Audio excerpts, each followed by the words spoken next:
stand by for action.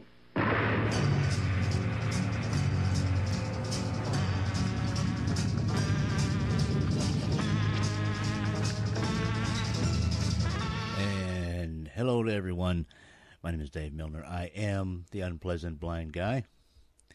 This is about our monthly anniversary show, and want to thank everyone who has hung on with me thus far. I'm going to get to a little bit more of that later on, but for right now, there's quite a few things to get to and not very much time, so let's get to rockin' and rollin'.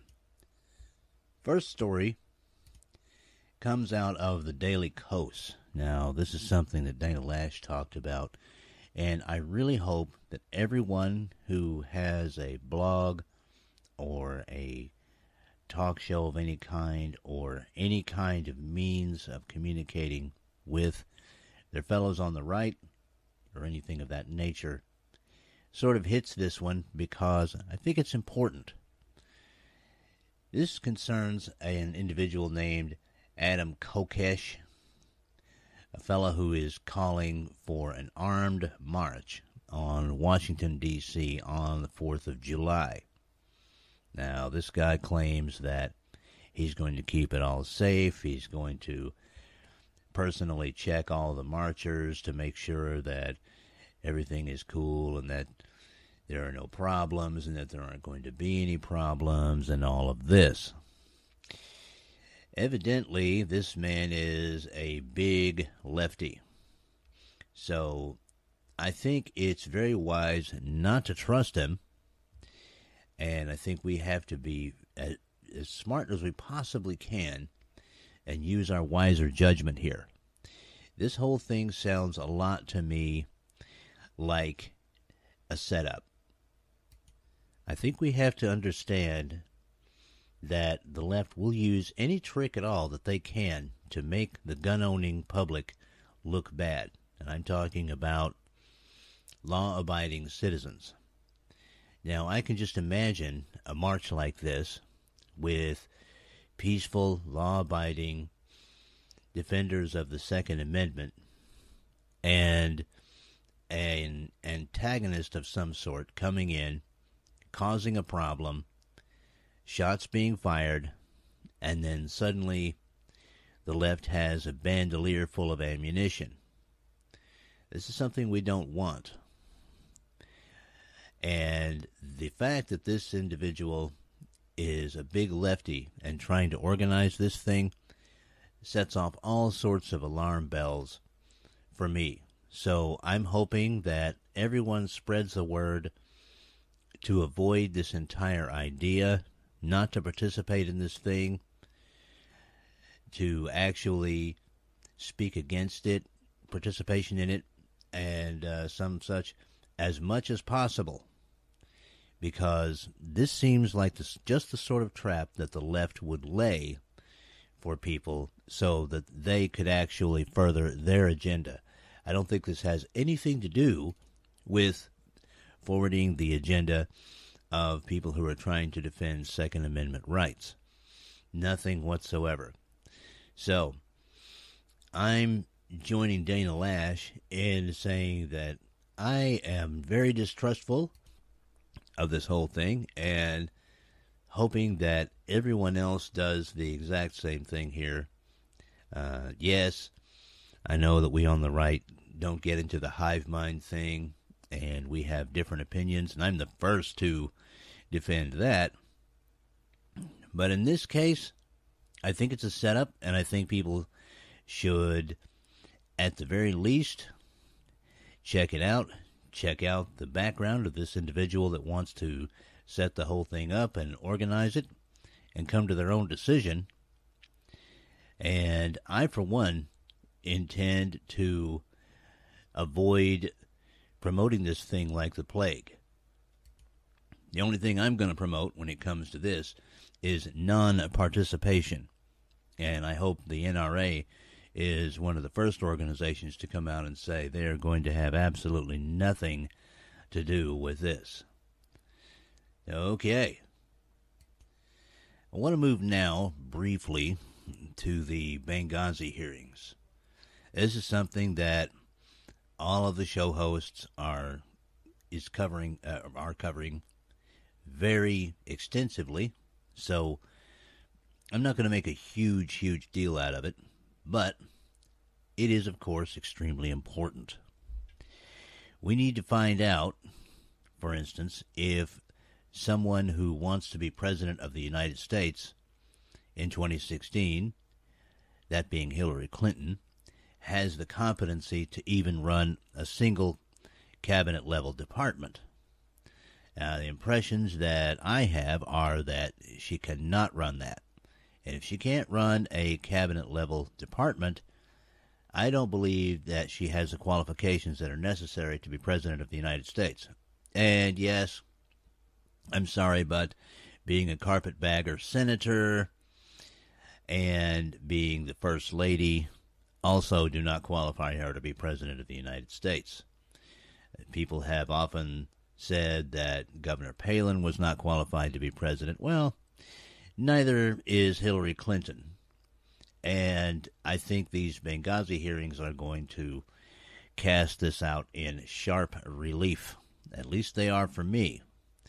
There have been a lot of things going on, but there are a couple of points that haven't been hit very often by people, if at all, and I want to talk about them. The first one is the left really want us to forget about this. There's nothing to see here. According to Jay Carney, this happened a long time ago. Apparently, this man is definitely the White House press secretary for the ADD generation. And whatever happened, the mantra of the left seems to be, let's throw a lot of money at it and try and make sure that that never happens again. But for God's sake, let's not talk about whose fault it was or anything of that nature. Let's do everything we can except punish the people responsible. Oh, but yes, let's be sure to keep the guy that made the video that this whole thing was blamed on, incommunicado, in jail. This man still hasn't been heard from.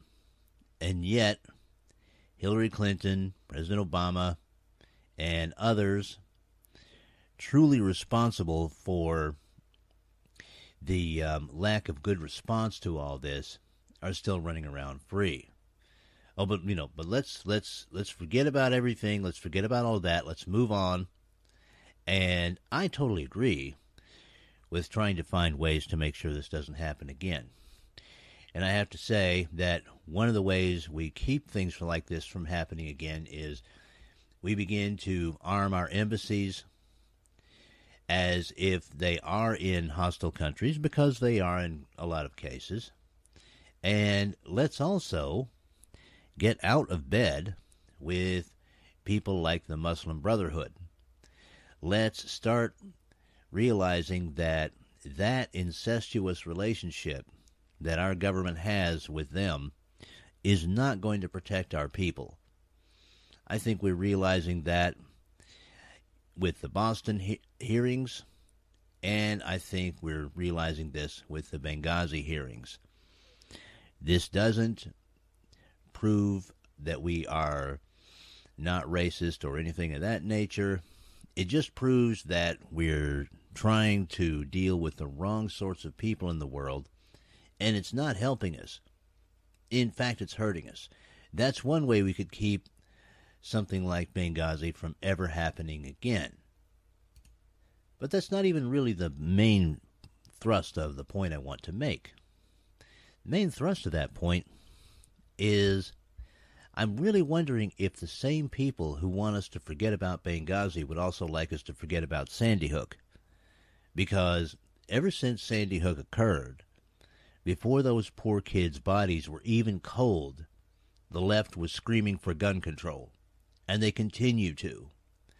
President Obama has even used the Sandy Hook parents as props for his campaign to disarm the American public. Sandy Hook is something that the left is using, and constantly using and is fresh in their minds and that they want to keep fresh in our minds.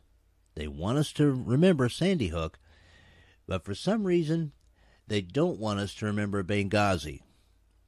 I think that shows a double standard, and I think it shows a hypocrisy on the part of the left that, frankly, is one of the things that has always made it impossible for them ever to seal the deal with me as far as my participation and support. And to the left, I'd say, well, we're forgetting about things. Why not forget about Watergate? The left has been using Watergate for the past 40 years as a trumpet to indicate, or to try to indicate to people, that only people on the right can be corrupt, only people on the right can be dishonest, and that people on the left are always honest. And when the left hold hearings and things of that nature, they're always wonderful seekers of the truth. There's never politics involved. Oh, no. No, they're just seeking the truth. This has been going on for 40 years. And yet, the left wants us to completely drop Benghazi. At this point, what difference does it make? That's what the 2016 Democratic presidential presumptive said in the Benghazi hearings. They want us to drop this and forget about it. And I have to say, no, we're not going to forget about it. We're not going to forget the hypocrisy. We're not going to forget that 4 Americans died in Benghazi. We're not going to forget the terrorist attack at the recruitment facility in Arkansas. We're not going to forget Fort Hood. And we're not going to forget the Boston attack. We're going to remember that all these things happened, and we're going to remember that all of these things happened under Barack Obama. We're also going to remember that these things happened after the Patriot Act, and many of us set aside our own liberties in order to get a measure of protection from terrorism. It is beginning to appear that that decision, while well-intentioned, might have been an error. We're not going to forget any of that stuff. We're going to continue to ask questions. We're going to continue to seek the truth, especially when it comes to people who want to run for and be the next president of the United States. Our own security is our responsibility, ultimately, because the politicians are going to take care of themselves. I think we all know that. All right. Now that I've spent my quote-unquote brief time on Benghazi, I want to get to another story that I find rather amusing. First of all, it's a story that is a little bit bizarre, but it's one that I kind of want to hit a little bit, because we see dirtbag politicians from both the major parties all the time. These are people that, frankly, just really do become a big embarrassment to their parties. And we go round and round and round with the stories about how they're clowns and this sort of thing. But I have to say that I was rather intrigued with one story that popped out this week. Now, this story is about a fellow, a state representative, Ernest Hewitt. Now, this man is claiming that he will not hire female interns to work in his office because he might harass them. Now, there are people who have a problem with Mr. Hewitt. I don't know what his political affiliation is. I don't know what party he belongs to. I don't know what issues he supports or what issues he doesn't support. All I know is that, much like actually not much like his other political colleagues, both in the United States and around the world. He has chosen a path, although a little bit strange. He's chosen a path to keep himself out of temptation. And I have to say that I don't entirely disagree with this. Now, of course, I agree with equality in hiring. I sort of have to. I have a lot of blind brothers and sisters out there that are not being hired for various things because they're blind. And I understand how difficult it can be to get employment. On the other hand, I find it rather refreshing to see a politician say, hey, I might actually abuse the system, so I'm just going to opt out of it. So before people condemn this individual, I think they ought to kind of take a look at his reasoning, because I think he has a really pretty good point here. Moving on to the next, I want to talk to my friends on the right here about using a certain language when it comes to talking about the amnesty bill. They keep calling it, some do anyway, people like Andrew Wilkow, they keep calling it immigration reform. And I think all of us who understand what this is really all about know that it's just the amnesty bill. It's not immigration reform. That's the language of the left. It's not reform. It's just the left trying to get hordes of people into the United States, making them citizens. They're already here, of course, but they're trying to give them legitimacy so that the left will have a huge voting bloc.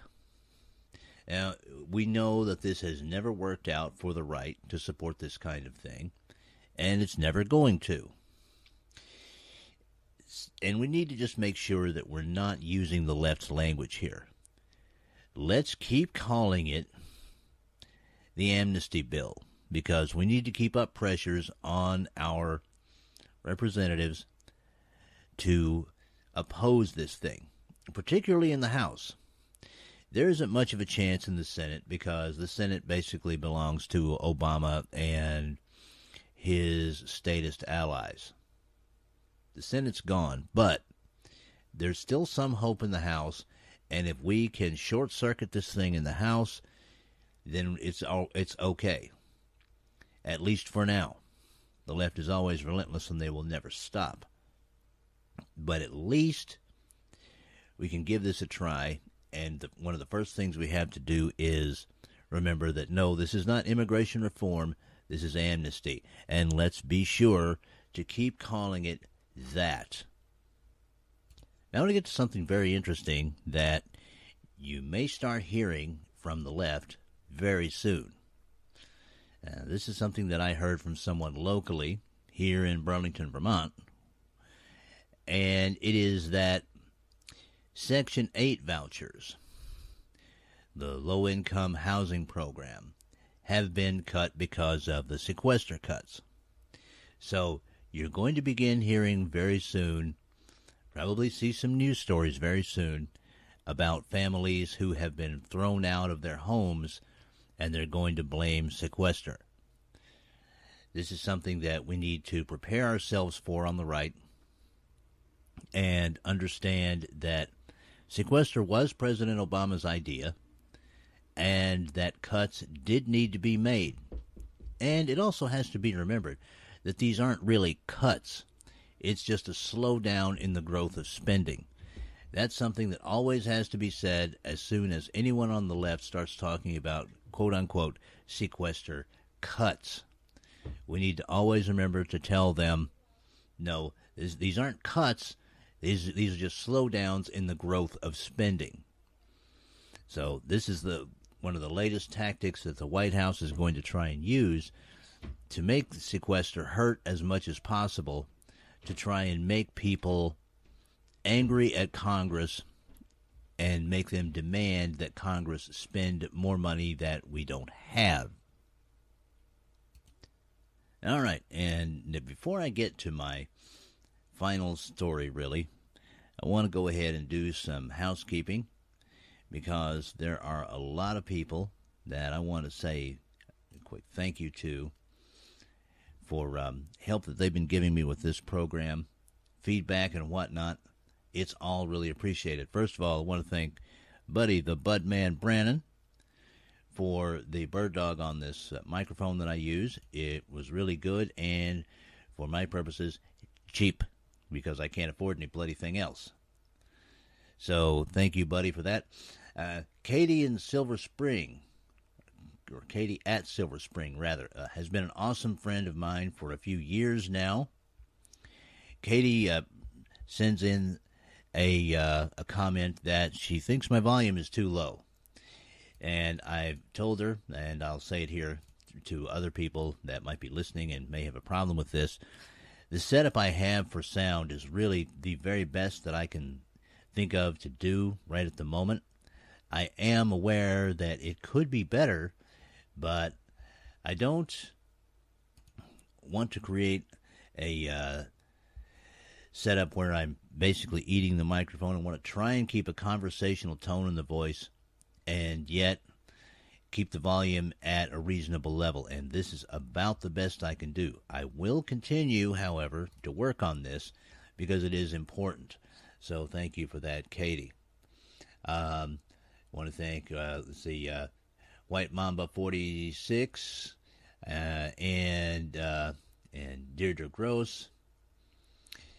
Okay, for a lot of Twitter shout-outs and promotion and things of that nature. You guys are fantastic. I want to thank Shane in Frankfurt, Germany. Thank you for your compliments through the email. That's really great. People who want to get hold of me and give me any kind of feedback or whatever should contact me via Twitter at UBGContact. And I will certainly take a look at that and give you guys a shout-out and that sort of thing. Now, I also got some interesting contacts on Twitter from a fella named Big Truck Brian.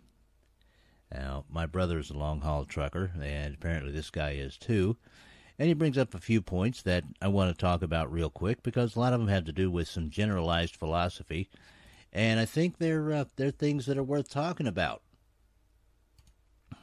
Yeah, so we're going to take a look at what Brian has to say here. Okay. Brian writes that if politics wasn't so corrupt and we actually could change it, he would listen, but money has and will always rule in life. Well, certainly he's right when it comes to life and politics. Brian, you've absolutely got it. That's been the case ever since there's been politics, I think. Ever since people have been able to use the influence of money, that's been there, and it's always been a part of politics. And I think that the best we can do as Americans and as members of the Tea Party movement is to try and control the corruption as best we can. And that means keeping as tight a rein on our politicians as possible and letting them know when we can see them trying these shenanigans and telling them to cut it out. I think that the best system for doing all of that is the American system, and it's a good reason why I still support our system of government and economics. Now, Brian also brings up the fact that the deficit is a huge problem, and I think this is something that everyone, again, in the Tea Party movement is extremely well aware of. It is something the left wants to ignore, but we've always said that getting spending under control is something we have to do. I think it's something that is very vital for our survival if we want to maintain our system, which works well for everyone. See, we have a system here in the United States of America where ordinary people, regardless of birth or background, can become middle class, or even rich. It's a great system. But we can't spend our way into that system, nor can we spend our way out of trouble. The left seems to think we can spend our way out of trouble, especially with borrowed money. This is a fool's path that everyone with, dare I say it, common sense knows will not work and does not support. Now, Brian wants to know if I'm on XM radio. I wish I was on XM radio, but I can't even afford to be on Blog Talk Radio. I'm going to have to, unfortunately, keep doing this YouTube thing for the foreseeable future, and just hoping that people will listen. And finally, I want to talk about a great American who we lost this week. Generally, when I do these last stories, they're showcasing Americans and how unique we are and what a wonderful people we are. And this particular one is one that some people know if they like certain movies, monster movies, fun movies, like, I don't know, Jason and the Argonauts, The Golden Voyage of Sinbad, Earth versus the Flying Saucers. I'm talking, of course, about Ray Harryhausen, a special effects man who started out making movies like Mighty Joe Young. I think that was in 1940. And he kept making movies from then on through movies like Clash of the Titans, which was in the 1980s. One of the reasons that I wanted to talk about him as my example this week of why Americans are awesome is because while we do things like cure diseases, make space travel routine, and carve giant art into mountains, we're also making blockbuster movies. And people like Ray Harryhausen show that we are an extremely imaginative people, and we can use that imagination to bring joy to millions. Ray Harryhausen, through his special effects, helped to bring joy to generations of people, and that will continue. And I think he is a great example for our final story this week. All right, well, I've been doing this show for about a month, and I've really gotten some great support from the people who have listened. I appreciate each and every one of you taking time out of your day to listen to this, and I will continue as long as I think there is something I can contribute from my angle. I hope you have a great rest of the week. I hope you have a wonderful weekend. Thank you, and may your God go with you. Bye-bye.